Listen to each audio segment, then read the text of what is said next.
Police का नाम आते ही एक नकारात्मक किरदार सामने आ जाता है और लगभग यही मानसिकता सभी की है। ऐसा नहीं है कि यह सहज ही हो गया है, बल्कि पुलिस ने इसके लिए निरंतर प्रयास किया है। कैसे पुलिस रस्सी को सांप और सांप को रस्सी बताकर अपराधियों के साथ गलबहियां करती है और निर्दोष को सलाखों के पीछे ठूस देती है या फिर प्रयास करती है, इसके अनगिनत उदाहरण देखने व सुनने को मिलते रहते हैं। ऐसा ही कुछ मामला जनपद के गोलहोरा थाना से सामने आया है, जहां मनरेगा सहित अन्य विकास की योजनाओं में प्रधान द्वारा लिखी जा रही भ्रष्टाचार की इबारत का शिकायत करना दो लोगों पर भारी पड़ गया है। आइए आपको दिखाते हैं रिपोर्ट। जी देखिए कैसे पुलिस रस्सी को सांप और सांप को रस्सी बनाती है, उसका एक ताजा तरीन उदाहरण मैं आपको दिखा रहा हूं।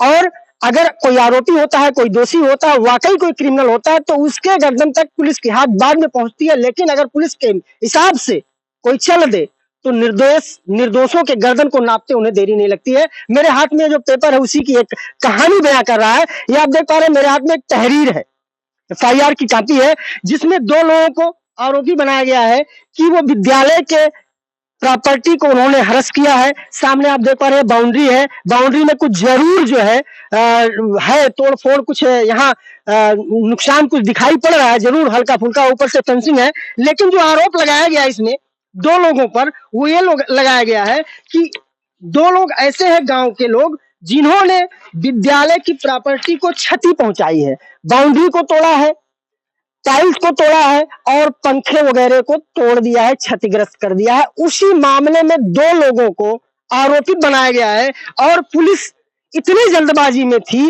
इस कदर उसने फंसाया है लोगों को। अब क्या है सच्चाई हम देखेंगे। लेकिन ये आप देख पा रहे मेरे हाथ में दूसरा जो पेपर है, ये न्यायालय जिला मजिस्ट्रेट बांसी जनपद सिद्धार्थनगर का नोटिस है, जिसमें यह बताया गया है कि ये जो दोनों आरोपी हैं ये अभ्यस्त है और दुस्साहसिक प्रवृत्ति के हैं। और ये पूरी तरह जो बनाया गया, जो एक कहानी बनाई गई है, दो लोगों को अपराधी सिद्ध करने का प्रयास किया गया है। मामला क्या है मैं आगे बता रहा हूं। ये वही दो व्यक्ति हैं जिनको पुलिस ने आरोपित किया है।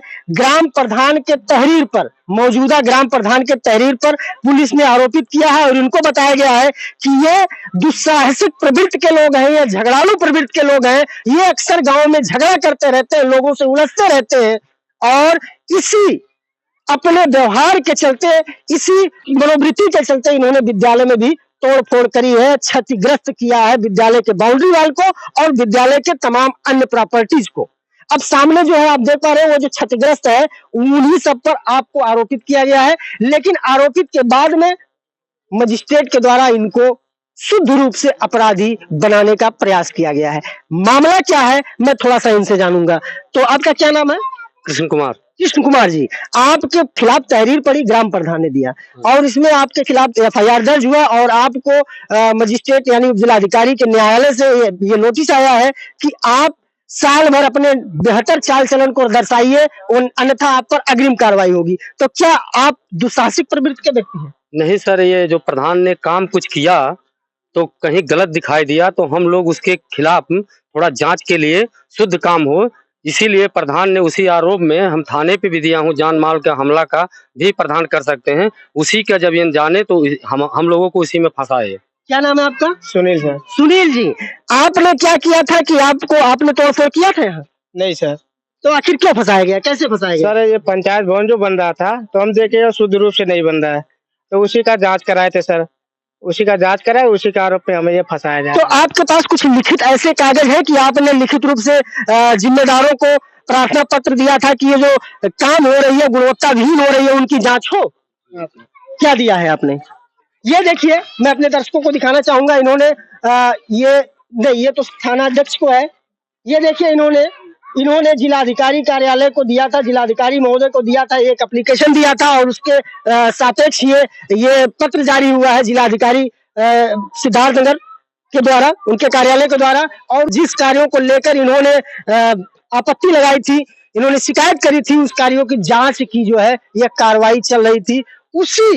उसके अलावा इन्होंने इसके पहले ये शिकायत दी है, नोटरी बयान हल्फी लगाकर, जैसा कि सरकार के प्रशासन का कहना है कि आप जो भी दे वो जो है नोटरी के साथ दे। मैं जाऊंगा, थोड़ा सा आप देख ले कैमरे पर। ये देखिए, ये ग्राम पंचायत गोनाहाताल पश्चिमी विकास खंड व तहसील बांसी के ग्राम प्रधान और सचिव द्वारा किए गए अनियमितताओं का तकनीकी जांच कराए जाने के संबंध में, जी हाँ, ग्राम प्रधान द्वारा किए जा रहे विकास कार्यों में भ्रष्टाचारी की जो इबारत लिखी जा रही थी भ्रष्टाचार की, उसकी इन्होंने शिकायत करी। और उसी पेशबंदी में किस तारीख को इन्होंने शिकायत करी, आप वो भी थोड़ा देख ले। ये जो इनकी शिकायत है, ये इनकी शिकायत है 9/7/2022 को, और ये लेटर जारी होता है जिला अधिकारी के तरफ से 20/4/2022 को, और उसके बाद इनके ऊपर तहरीर दिया जाता है 30/7/2022 को और एफआईआर दर्ज हो जाता है। उसके बाद इनको अपराधी साबित करने का प्रयास किया जाता है 19/11/2022, ये नोटिस आता है। अब सबसे बड़ी बात है कि ये उस सरकार की, ये उस योगी सरकार का कार्यकाल है, उनके शासनकाल में ऐसा हो रहा है जिनका कहना है कि वो विकास योजनाओं में पारदर्शिता लाते हैं, वो भ्रष्टाचार उन्मूलन पर बात करते हैं, भ्रष्टाचार उन्मूलन की बात करते हैं। उनकी सरकार भ्रष्टाचार पर प्रहार करती है, भ्रष्टाचार को मिटाने का काम करती है। उसी सरकार में जब भ्रष्टाचार को लेकर शिकायत की जाती है तो पेशबंदी में शिकायतकर्ता को आरोपी घोषित करने का प्रयास किया जाता है। ये है उत्तर प्रदेश की पुलिस, ये है उत्तर प्रदेश की पुलिस और उसकी कारस्तानी, और उस सरकार के उन जिम्मेदारों की कहानी जिनके कंधे पर तमाम विकास की योजनाओं को धरातल पर उतारने की जिम्मेदारी होती है। अगर उनमें कोई शिकायत करता है तो अगले को ही आरोपी सिद्ध कर दिया जाता है। और वह है पुलिस जिसकी पीठ थपथपाती है योगी सरकार, वो कहती है हमारी पुलिस सबसे बेहतर है। वही पुलिस कैसे निर्दोषों के गर्दन को नाप देती है और शायद दोषियों के परछाई को भी छूने से डरती है, लेकिन जो निर्दोष होते हैं उनको नाप देती है। अब थोड़ा सा हम ग्रामीणों से भी जानेंगे कि आखिर जो इसमें दिखाया गया है, जो इनको आपराधिक सिद्ध करने का प्रयास किया गया है, इसमें बताया गया साफ साफ कि ये दुस्साहसिक प्रवृत्ति के अपराधी हैं। तो यहाँ कुछ ग्रामीण है, क्या नाम है आपका? विफाई प्रसाद जी, इसी गांव के रहने वाले हैं जी। तो ये बताइए, ये जो दो लोग आपके सामने खड़े हैं, क्या ये अपराधी प्रवृत्ति के लोग हैं? नहीं नहीं नहीं नहीं है। क्या ये लोग झगड़ा करते रहते हैं गांव में अक्सर? करते ही नहीं। क्या नाम है आपका? रणजीत। रणजीत जी, क्या आप इन लोगों को पहचान रहे हैं? पहचान रहा, मेरा भाई है। आपके भाई है? तो ये तो बहुत ही दुस्साहसिक प्रवृत्ति के लोग हैं, ऐसा बताया जा रहा है। साहब मैं बता रहा हूँ, जब मैं बम्बई, हाँ नहीं जी बताइए। जब मैं बम्बई से आया तो मेरा भाई के ये रोड के लिए कुछ काम कर रहे थे, शिकायत किए थे। तो मेरे को घर पे से बुला के लाया यहाँ। कौन? जगजीवन प्रधान, जो वर्तमान प्रधान है।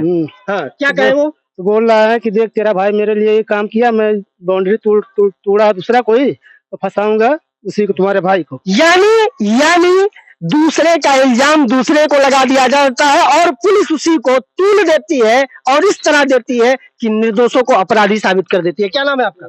जी सर, गणेश निषाद। यही के रहने वाले हैं? जी सर। आपका क्या कहना है इन दोनों? जी सर, ये लोग बहुत अच्छे हैं। किसी का कोई मजबूरी पड़ जाता है, ये लोग दौड़ते रहते हैं, काम करते हैं, कोई ऐसा काम कर ही नहीं सकते। गाँव में किसी से पूछ लो। लेकिन कागज तो कुछ और कह रहा है, पुलिस तो कुछ और कह रही है कि आपराधिक प्रवृत्ति के लोग हैं। सरासर झूठा। ये लोग जो ये बन रहा था, कार्य हो रहा था, उसमें जो सही नहीं हो रहा था तो उसके लिए एप्लीकेशन डाले। इनको फंसाने के चक्कर में सब प्रधान कर रहे हैं। क्या नाम है दादा आपका? हमारा प्यारे नाम प्यारे जी, यही के रहने वाले हैं। हाँ। आपका क्या कहना है इन दोनों लोगों के विषय में? तो हमारा कहना ये है कि दोनों सच्चे हैं तो कहीं झूठ के चोर हैं। ये बताया जाता है कि अक्सर झगड़ा करते हैं अगल बगल में लोगों से। लोग कभी नहीं देखा उनको झगड़ा करते। तो प्रधान ने तो आपके गांव का प्रधान ने तो एप्लीकेशन दे रहा है। प्रधान क्यों फंसा रहा है? अब पता नहीं, वही लोग शिकायत किए हैं इसके लिए फंसा रहा है। शिकायत की है इसके लिए। क्या नाम है आपका? दीप नारायण निषाद। आप भी इसी गांव के रहने वाले? गांव के रहने वाले। ये जो दो लोग जो आरोपित किए गए, जिनको अपराधी बताया जा रहा है, इनके विषय में आपका क्या कहना है? वो लोग को अच्छे हैं, कुछ भी नहीं, अपराधी कुछ भी नहीं है। अपराधी नहीं है? जा रहा है, बस खाली फंसाया जा रहा है।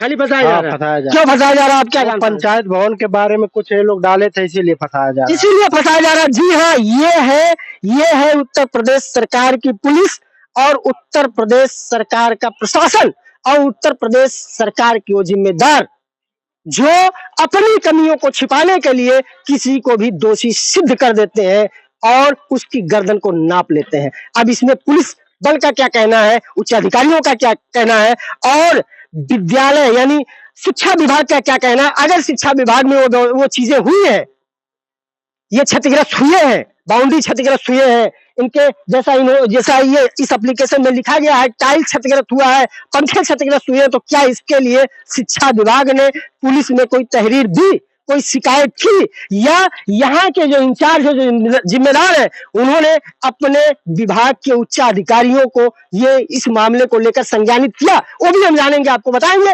लेकिन होल सोल मामला यही है कि आप देख सकते हैं कि पुलिस अगर चाहे तो किसी भी निर्दोष को अपराधी बना सकती है, जिसका एक ताजा तरीन उदाहरण आपके सामने है। कैसे रस्सी को सांप बनाती है, कैसे सांप को रस्सी बनाती है। निश्चित तौर पर आपने जो कहा कि पुलिस का जब नाम आता है तो दिमाग में जो छवि आती है उभर कर, वो यही आती है नकारात्मक, और उसका कारण यही है। हालांकि पुलिस की दूसरा भी पहलू सामने आया, लेकिन कुछ ऐसे लोग हैं जिनके कारण आज भी पुलिस की वो नकारात्मक छवि बदल नहीं पाई। इस विषय में जिला बेसिक शिक्षा अधिकारी ने बताया, प्राथमिक विद्यालय गोन्हाताल पश्चिमी में विद्यालय में तोड़फोड़ की जानकारी नहीं है और न ही किसी प्रकार की सूचना है। अब ऐसे में सवाल ये उठता है कि जिसकी परिसंपत्ति को क्षतिग्रस्त किया गया है उसे जानकारी नहीं है और न ही उसके द्वारा शिकायत की गई, लेकिन 2 लोगों पर चार्जेस लग गए हैं। सर, आपके विकासखंड बासी अंतर्गत प्राथमिक विद्यालय गोन्हाताल पश्चिमी में ग्राम प्रधान द्वारा बताया जाता है और तहरीर दिया जाता है कि गांव के 2 लोगों ने विद्यालय में तोड़फोड़ और बाउंड्री वाल को क्षतिग्रस्त किया। क्या इस विषय में विद्यालय के इंचार्ज प्रधानाध्यापक द्वारा आपको सूचना दी गई? संबंध में मुझे कोई जानकारी नहीं है। आपके प्रतिष्ठित चैनल के माध्यम से भी मुझे ज्ञात हुआ है, तो इसकी मैं जांच कराऊंगा। खंड शिक्षा अधिकारी को भेज करके वस्तुस्थिति स्पष्ट करूंगा। यदि स्कूल पर कोई तोड़फोड़ हुई हो तो उसकी सूचना जो है संबंधित प्रधानाध्यापक को थानाध्यक्ष को देनी चाहिए। क्यों नहीं दी गई, इस संबंध में मैं जानकारी करके। वहीं इस विषय में उप जिलाधिकारी बांसी प्रमोद कुमार ने बताया कि यह पुलिसिया कार्यवाही है। पुलिस धारा 110 की कार्यवाही की मांग करती है, जिस संबंधित आरोपी को धारा 111 की नोटिस जाती है, लेकिन यदि वह निर्दोष है तो परीक्षण कराकर चार्जेस हटाए जाएंगे। सर, एक व्यक्ति के खिलाफ 111 के अंतर्गत 110 की कार्रवाई की नोटिस आपके कोर्ट से निर्गत हुआ है, इस विषय में आपका क्या कहना है? इसमें थाने के माध्यम से 110 की रिपोर्ट आई थी, चालानी रिपोर्ट, जिसमें सभी पक्षकारों को जो है नोटिस दिया गया है। उसी क्रम में 111 की नोटिस जारी हुई है, तो इसमें हम परीक्षण कर ले रहे हैं।